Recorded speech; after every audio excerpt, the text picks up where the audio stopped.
ஆனா இன்னைக்கு நம்ம எத்தனை தடவை மனைவியினுடைய உணர்வுகளுக்கு நம்ம மதிப்பு கொடுத்தோம்? இதை விட ஒரு சிறந்த உதாரணத்தை எதுவும் சொல்ல முடியாது. ஒரு முறை ஹஜ்ரத் ஆயிஷா சொல்கிறார், யா ரசூலல்லாஹ், ஓட்டப்பந்தயம் வைப்பதற்கு ஆசையாக இருக்கிறது என்று. யாரிடத்தில்? 50 வயது முதிர்ந்தவரிடத்தில்.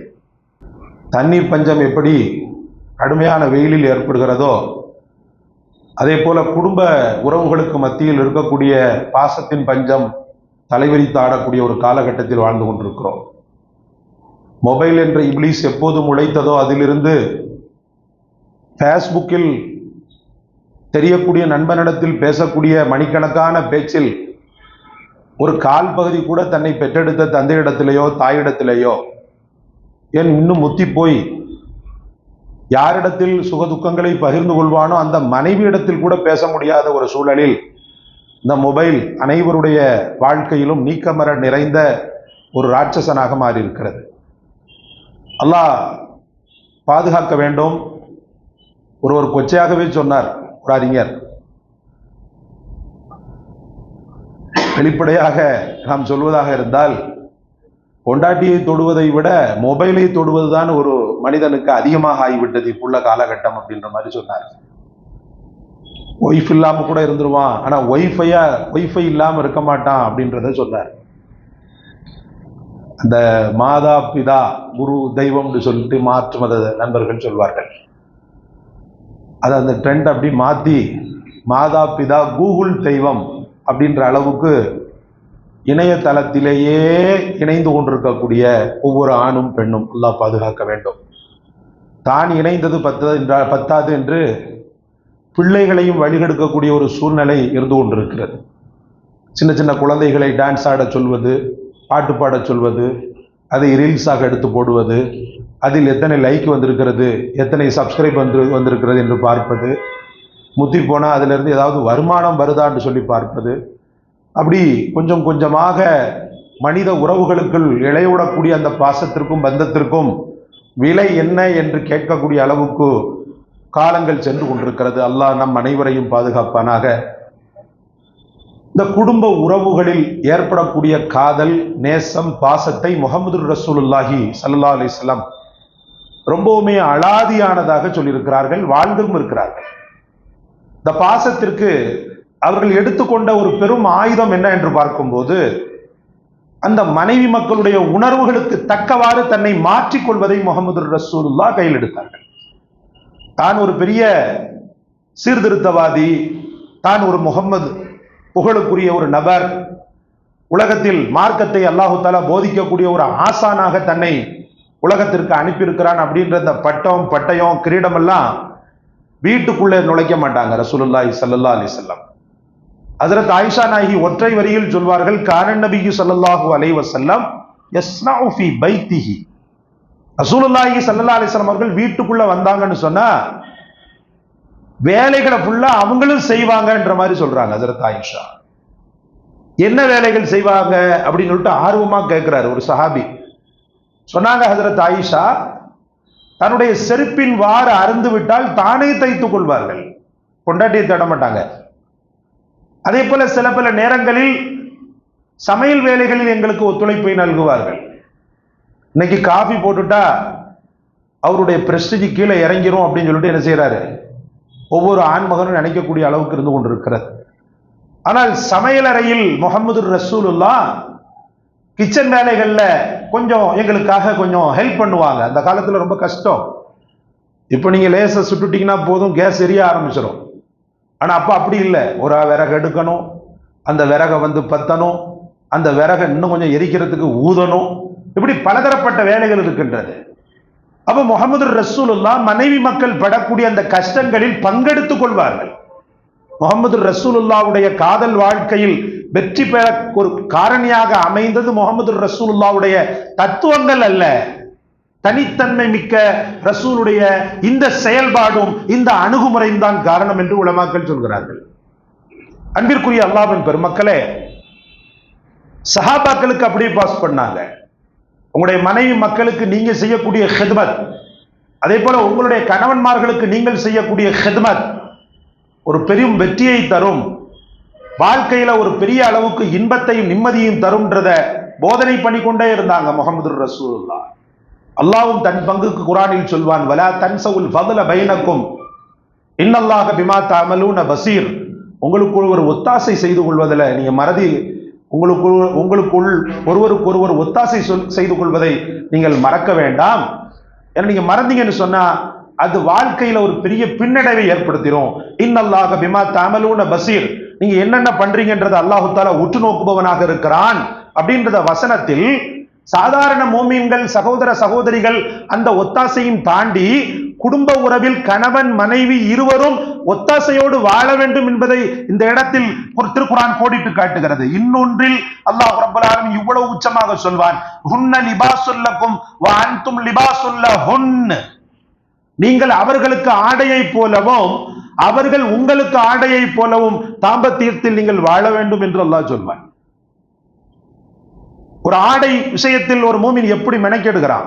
சில பேர் பாத்தீங்கன்னா ட்ரெஸ் நல்லா இல்லைன்னா போடவே மாட்டாங்க. லேசா கொஞ்சம் ஒரு மாதிரியா இருந்தா கூட தூக்கி போட்டுருவாங்க. அழுக்கு பட்டுட்டா என்ன செய்வாங்கன்னா அந்த அழுக்கு போகாத வரைக்கும் அதை எடுக்க மாட்டாங்க, இல்லைன்னா புதுசு கூட போட்டுக்குருவாங்க. ஆடை விஷயத்துல ரொம்ப நீட்டா இருப்பாங்க சில பேர்.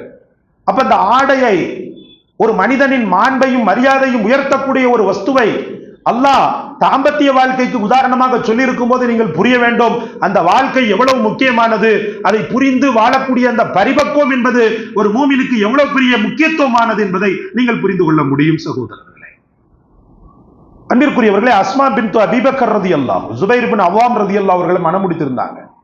அவங்க சொல்றாங்க பாருங்க, அஸ்மா அபூபக்கர் ரலியல்லாஹுடைய மகளார், ஜுபைரை நான் கல்யாணம் பண்ணும்போது ஒரு அம்மன் ஜல்லி கிடையாது அவருக்கு.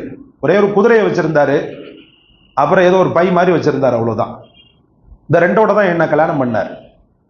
அவர் இப்படி இருக்கிறாரேன்றதுக்காக நான் அவரை மட்டமா நினைக்கல. அந்த அம்மா சொல்றாங்க பாருங்க. இன்னைக்கு பாத்தீங்கன்னு சொன்னா கணவன் ஹை குவாலிட்டியா இருந்தா மட்டும்தான் சில பேர் ரொம்பவுமே உளுந்து கவனிப்பார். கணவனுக்கு கொஞ்சம் உடைஞ்சிருச்சுன்னு வச்சுக்கிறேங்க, அவனுடைய வியாபாரமோ அல்லது அவனுடைய வருவாயோ கொஞ்சம் கம்மியாயிருச்சுன்னு சொன்னா அந்த கவனிப்பு சில பெண்கள் விஷயத்துல மாறிடுது சகோதரர்களே. முன்னாடி என் மனைவி இப்படி இல்லை சார், ஆனா இப்ப பாத்தீங்கன்னு சொன்னா அப்படியே எதிர்த்து பேசுறா. ஒரு சாதாரணமான வேலையை கூட எனக்கு செய்வதற்கு யோசிக்கிறா. ஆனா நான் வெளிநாட்டுல இருந்து சம்பாத்தியம் பண்ணி அவளுக்கு லட்ச லட்சமா நான் மாசம் அனுப்பும் போது நான் ஊருக்கு வந்த நேரத்துல என்ன தாங்குன்னு தாங்குவா. அப்ப பணமாசுரத்து வாழ்க்கை, பணம் தான் எங்களுடைய காதலை நிர்ணயம் பண்ணுதா அப்படின்ற மாதிரி எல்லாம் வேதனைப்பட்டு பேசக்கூடிய ஒரு சூழ்நிலை நம்ம பார்க்கிறோம். அன்பிற்குரிய அல்லாஹ்வின் பெருமக்களே, பணம் என்று வாழ்ந்து கொண்டிருந்தோமே ஆனால் கடைசி வரைக்கும் இருவருக்குமே அன்பு கிடைக்காது, இருவருக்குமே நிம்மதி கிடைக்காது. இருவரும் அந்யோன்ய தம்பதிகளாக இவர்களைப் போல வாழணும். அஸ்மா பின்த் அபீ பக்கர் ரலியல்லாஹு சொல்றாங்க, ஜுபைர் இப்னு அவ்வாம் ஒரே ஒரு குதிரையோட தான் என்கிட்ட வந்தாரு, ரொம்ப ஏழ்மை நிலையில இருந்தாரு. ஆனாலும் நான் என்ன செய்வேன்னு சொன்னா அந்த குதிரைக்கான அனைத்து ஹிதுமத்துகளையும் நான் செய்வேன் என் கணவனுக்காக. ரசூலுல்லாஹி ஸல்லல்லாஹு அலைஹி வஸல்லம் அவர்கள் அவருக்கென்று சொல்லி ஒரு வருவாய் ஒன்றை ஏற்படுத்தி ஒரு நிலம் ஒன்று கொடுத்தாங்க. அந்த நிலம் இருக்குது 3.5 கிலோமீட்டர். அந்த 3.5 கிலோமீட்டரும் நடந்தே போவேன். எவ்வளவு பெரிய காதல் பாருங்க, எவ்வளவு பெரிய அழகான ஒரு ஒரு தியாகம் பாருங்க சகோதரர்களே. 3.5 கிலோமீட்டர் கணவனுக்காக நடந்தே சென்று அங்க இருக்கக்கூடிய பேரித்தம்பழங்களை அறுவடை செய்யக்கூடிய நேரத்தில் கிடைக்கின்ற கொட்டைகளை பொறுக்கி எடுத்துட்டு வந்து அதை திரித்து என் குதிரைக்கு நான் உணவாக கொடுப்பேன், என் கணவனின் குதிரைக்கு நான் உணவாக கொடுப்பேன். அப்படி ஒரு வாழ்க்கை வாழ்ந்தாங்க அஸ்மா பின்த் அபூபக்கரும் ஜுபைர் இப்னு அவ்வாமும். அப்படி ஒரு வாழ்க்கை. ஏன் நபி நாயகம் ஸல்லல்லாஹு அலைஹி வஸல்லம் அவர்கள் என்ன பெரிய சொத்து வைத்திருந்தாங்க. அன்னை கதீஜா ரலியல்லாஹு அன்ஹா அவர்களை முடிக்கும் போதும் முஹம்மது ரசூலுல்லாஹ் ஏழைதான். ஹஜ்ரத் ஆயிஷாவை முடிக்கும் போதும் ஏழைதான். உம்மு சல்மாவை முடிக்கும் போதும் ஏழைதான். ஆனால் அந்த பெண்கள் அனைவரும் முஹம்மது ரசூலுல்லாஹ்வை விட சிறந்த சொத்து இந்த உலகத்தில் எதுவுமே தேவையில்லை, எதுவுமே கிடையாதுன்றத ஊர்ஜிதமா நம்பினாங்க. கணவன் மீது கரிசனையான பாசத்தையும் கண் போன்ற ஒரு கணவனாக அவர்களை பாவிக்கின்ற ஒரு பக்குவத்தையும் அவர்கள் வளர்த்து கொண்டார்கள். சகோதரர்களே, ரசூலுல்லாஹ்வுடைய இறுதி நேரம், ரசூல் சொல்லுவாங்க, மரணப்படுக்கையில கிடந்து கொண்டு அழுகையும் கவலையும் இருக்கிற நேரத்தில் சொல்லுவாங்க, உங்கள என்ன சீக்கிரமா வந்தடையக்கூடியவர் உங்கள யாருக்கு கை நீளமோ அவங்க சீக்கிரமா என்கிட்ட வந்துருவீங்கன்னுவாங்க. கை நீளமான பெண் தான் என்ன வந்துருவீங்க. அப்போ 9 மனைவிமார்கள் இருந்தாங்க ரசூலுல்லாஹி ஸல்லல்லாஹு அலைஹி வஸல்லம் அவர்களுக்கு. அதுல பாத்தீங்கன்னு சொன்னா, இதுல ஆச்சரியம் என்னன்னு சொன்னா, கை நீளம் யாருக்கு அப்படின்றதெல்லாம் ஆச்சரியம். ரசூலுல்லாஹ்வுடைய ஜனாசா எடுத்து முடிந்த அந்த சூடு ஆறுவதற்குள்ளாகவே அனைத்து பெண்களும் அளவுகோலை வைத்து தன்னுடைய கையை அளவிட ஆரம்பித்தார்களாம். சகோதரர்களே, அறிஞர்கள் சொல்வார்கள், அந்த மனோபாவம் எப்படி இருந்தது என்று சொன்னால், ரசூலோடு வாழ்ந்த வாழ்க்கை மட்டும்தான் துனியாவின் அர்த்த புஷ்டியான வாழ்க்கை. ரசூலுக்கு பிறகு வாழக்கூடிய வாழ்க்கை மையத்தான வாழ்க்கை. அந்த வாழ்க்கை அர்த்தமற்றது. அதனால சீக்கிரம் போகுவதில் யார் முனைப்பு, யார் முந்தி அப்படின்றதுல அந்த பெண்களுக்கு மத்தியில் ஒரு போட்டியே நிலவியது. அப்ப இப்படி ஒரு வாழ்க்கையை முஹம்மது ரசூலுல்லாஹ் செல்வம் கொடுக்காத, சொத்து சுகம் கொடுக்காத ஒரு மாபெரும் ஒரு அத்தியாவசியமான நியமத்தாக ரசூல் அன்பையே கொடுத்தாங்க பெண்களுக்கு மத்தியில. ஹஜ்ரத் ஆயிஷா நாயகி ரலியல்லாஹு அன்ஹா அவர்களிடத்தில் கேட்கப்பட்டது, முஹம்மது ரசூலுல்லாஹி ஸல்லல்லாஹு அலைஹி வஸல்லம் அவங்களுடைய வாழ்க்கையை பத்தி நீங்க சொல்லுங்களேன் அப்படின்னு சொல்லி கேட்கப்பட்டது. அப்பதான் சொல்லுவாங்க ரசூலுல்லாஹ், ஹஜ்ரத் ஆயிஷா ரலியல்லாஹு அன்ஹா, என்னைக்குமே என் கணவர் என்னை எந்த காலத்துல விட்டு கொடுத்தது கிடையாதுப்பா. உங்கள யார் வாழ முடியும் முஹம்மது ஸல்லல்லாஹு அலைஹி வஸல்லம் அவர்களை போல என்று சொல்லி ஆயிஷா நாயகி மடக்கி கேட்பாங்களாம். ஐயுக்கும் மிஸ்லுஹு, அவர்களை போல உங்களில் யார் இருக்க முடியும் என்று கேட்பாங்களாம். வீட்டு வேலைகளை மட்டும் பார்ப்பதல்ல, மனைவியின் உணர்வுகளை மதிக்க தெரிந்த கணவனாக இருந்தார்கள் முஹம்மது ரசூலுல்லாஹ். ஹஜ்ரத் ஆயிஷா ரலியல்லாஹு அன்ஹா ஒரு முறை விளையாட்டு, கொஞ்சம் சின்ன பிள்ளை அவங்க, விளையாட்டுகளை பார்ப்பதிலும் அதை கண்டு குதூகலிப்பதிலும் ஆர்வம் உள்ளவர்கள். நீக்ரோக்கள் ஈட்டி எறிந்து விளையாடி கொண்டிருக்கின்றனர். அந்த நீக்ரோக்களுடைய விளையாட்டை பார்ப்பதற்கு ஹஜ்ரத் ஆயிஷா நாய்க்கு பெரும் ஆர்வம். ஈட்டி எறிந்து அந்த நீக்ரோக்கள் விளையாடக்கூடிய விளையாட்டை ஹஜ்ரத் முஹம்மது ரசூலுல்லாஹ் அந்த ஆர்வத்தை பார்த்துட்டு அவங்களாகவே கேட்டாங்க, நீ அங்க பார்க்க ஆசைப்படுறியான்னு சொல்லிட்டு கேட்டாங்க. ஆமா யா ரசூலல்லாஹ், சரி பாரு அப்படின்னு சொல்லிட்டு என்ன பண்றாங்கடா, பார்க்க வைத்து தன்னுடைய கைகளை ஹஜ்ரத் ஆயிஷாவுக்கு புர்காவாக, பர்தாவாக, அதாவது முகத்தை மறைக்கக்கூடிய பர்தாவாக பயன்படுத்தி கொண்டு ஆயிஷா நாய்க்கு காட்டிக்கிட்டே இருந்தாங்க. சத்தம் போடுறாங்க, அப்படிதான் அப்படிதான்றாங்க. சின்ன பிள்ளைகள் என்ன ஆகும், விளையாட்டை பார்க்கும்போது எப்படி, கிரிக்கெட்டை பார்க்கும்போது எப்படி துள்ளுறோம், ஃபுட்பாலை பார்க்கும்போது எப்படி துள்ளுறோம், என்னமோ தானே களம் ஆடுற மாதிரி, தானே அந்த மைதானத்துக்குள்ள இருக்கிற மாதிரி ஒரு உணர்வு ஏற்படுதா இல்லையா? அந்த மாதிரி என்ன செய்யறாங்கன்னா, குதித்து குதித்து பார்க்கிறாங்க, சிரித்து மகிழ்றாங்க. மணிக்கணக்காக முஹம்மது ரசூலுல்லாஹ் தன் மனைவிக்காக நின்றார்கள். அதற்கு பிறகு எல்லாம் முடிந்து ஆசையெல்லாம் அடங்கின பிறகு அப்பதான் உணர்றாங்க, ரசூலுல்லாஹ் நின்றுகிட்டு இருக்கிறாங்களேன்றதை மறந்துட்டோமே அப்படின்னு சொல்லிட்டு அப்படியே பார்க்கறாங்க ரசூலுல்லாஹி ஸல்லல்லாஹு அலைஹி வஸல்லம் அவர்களை. ரசூலுல்லாஹ் அப்படி நின்று கொண்டே இருக்கிறாங்க. மனைவியை போதும்னு சொல்லி ஒரு 10 நிமிஷம் பரவாயில்ல வா அப்படின்ற மாதிரிலாம் சொல்லல. ஆனா இன்னைக்கு நம்ம எத்தனை தடவை மனைவியினுடைய உணர்வுகளுக்கு நம்ம மதிப்பு கொடுத்தோம்? இதை விட ஒரு சிறந்த உதாரணத்தை எதுவும் சொல்ல முடியாது. ஒரு முறை ஹஜ்ரத் ஆயிஷா சொல்கிறார், யா ரசூலல்லாஹ், ஓட்டப்பந்தயம் வைப்பதற்கு ஆசையாக இருக்கிறது என்று. யாரிடத்தில்? 50 வயது முதிர்ந்தவரிடத்தில் ஓட்டப்பந்தயம் வைக்கிறதுக்கு. இன்னொரு பிள்ளைங்களோட போய் ஓட்டப்பந்தயம் இல்லை, உங்களுடைய ஓட்டப்பந்தயம் வைக்கணும். உடனே ரசூலுல்லாஹி ஸல்லல்லாஹு அலைஹி வஸல்லம் சரி என்றார்கள், ஒத்துக்கொண்டார்கள். ஓட்டப்பந்தயம் வைக்கப்பட்டது. புகாரில் வருகிறது, ஓட்டப்பந்தயத்தில் ஹஜ்ரத் ஆயிஷா நாயகி ஜெயித்து விட்டார். அவர் குதூகலிக்கக்கூடிய அந்த சந்தோஷிக்கக்கூடிய தருணத்தை, தன் மனைவியின் சந்தோஷத்தை பார்த்து முஹம்மது ரசூலுல்லாஹ் ஆத்ம சுகம் அடைந்தார்கள். இன்னைக்கு ஆண்கள் இடத்துல இருக்கிறதா? நிறைய மக்கள் எப்படி விளங்கிக்கிட்டோம்னு சொன்னா, பெண்கள், சில பெண்கள் இப்படி இருப்பாங்க, பணம் காசு சொத்து சுகம் அதோட பெரிய டாப் லெவல்ல அவங்க வாழ்ந்திருப்பாங்க. அவங்களுக்கு அதெல்லாம் பெருசாவே இருக்காது. நகை நட்டு சொத்து சுகம் லொட்டு லொசுக்கு அதெல்லாம் அவங்க பிரியம் கிடையாது. அன்பாக என் கணவர் பேசணும்ன்றதுதான் 175% பெண்களுக்கான குறைபாடு, குற்றச்சாட்டு. பணம் பணம் என்று பேயாக அலைவதில் இருந்து அந்த பணத்தையும் காசையும் எப்படி எப்படி சொத்தா மாத்தணும் அப்படின்றதுல இருந்துதான் ஒரு ஆணுடைய கனவும் லட்சியமும் அப்படியே சென்று கொண்டிருக்கிறது. தன்னை நம்பி இருக்கக்கூடிய மனைவி மக்களுக்காக நேரம் ஸ்பெண்ட் பண்றது அப்படின்றதெல்லாம் இவனுக்கெல்லாம் ஒரு பெரிய ஆச்சரியமாக இருக்கிறது. ஹஜ்ரத், நீங்க இவ்வளவு நேரம் பேசுறீங்களா? நான் பேசுறதுக்கு டைமே இருக்காது சொல்றாரு. ஏன்னா நான் பிசினஸ் என்னமா இருந்துட்டு போ, பிசினஸ் அது இது லொட்டு லொசுக்கு இதெல்லாம் வாழ்க்கையில ஒத்து வராது. இந்த பிசினஸ் எல்லாம் வெற்றி அடைவதற்கு காரணம் என்ன தெரியுமா? மூலதனம் என்ன தெரியுமா? அன்பு மட்டும்தான். பிசினஸ்கள்லாம் ஒரு இதுதான் என்ன சொல்றது, புறக்காரணிகள், அஸ்பாபுகள். அந்த அஸ்பாபுகளை வைத்து வாழ்க்கையில நான் ஜெயிக்க போறேன்னு சொல்லி ஒருத்தன் சொன்னானா நிச்சயமாக அவனுக்கு விஞ்சுவது விரக்தியும் விருப்பம் மட்டுமே, பெருமை மட்டுமே. பிசினஸ் பண்ணணும், எல்லாம் பண்ணணும், அதை விட மேல என் மனைவி மக்களை அன்பு பண்ணணும்ன்றத முதல்ல நினைப்போம்.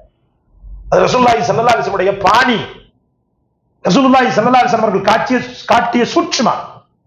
அதோடு கூடிய அல்லாஹ்விடத்திலையும் கேட்கணும். ஏன்னா எல்லாத்தையும் செஞ்சுட்டேன், என் உள்ளம் என் மனைவி மக்களின் மீது அன்பு கொள்ளக்கூடிய அந்த ஆற்றலை தரக்கூடிய பொறுப்பு அல்லாஹ்வுக்கு மட்டும்தான் இருக்கு, வேற யாருக்கும் கிடையாது.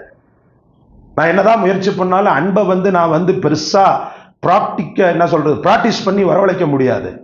அல்லாஹ் ஒருவன் தான் வரவழைக்கணும். அப்படின்றதுக்காகத்தான் அல்லாஹ் ரப்புல் இஸ்ஸத் அற்புதமான துஆ ஒன்று சொல்லுவான். சொல்லுங்க பாப்போம்.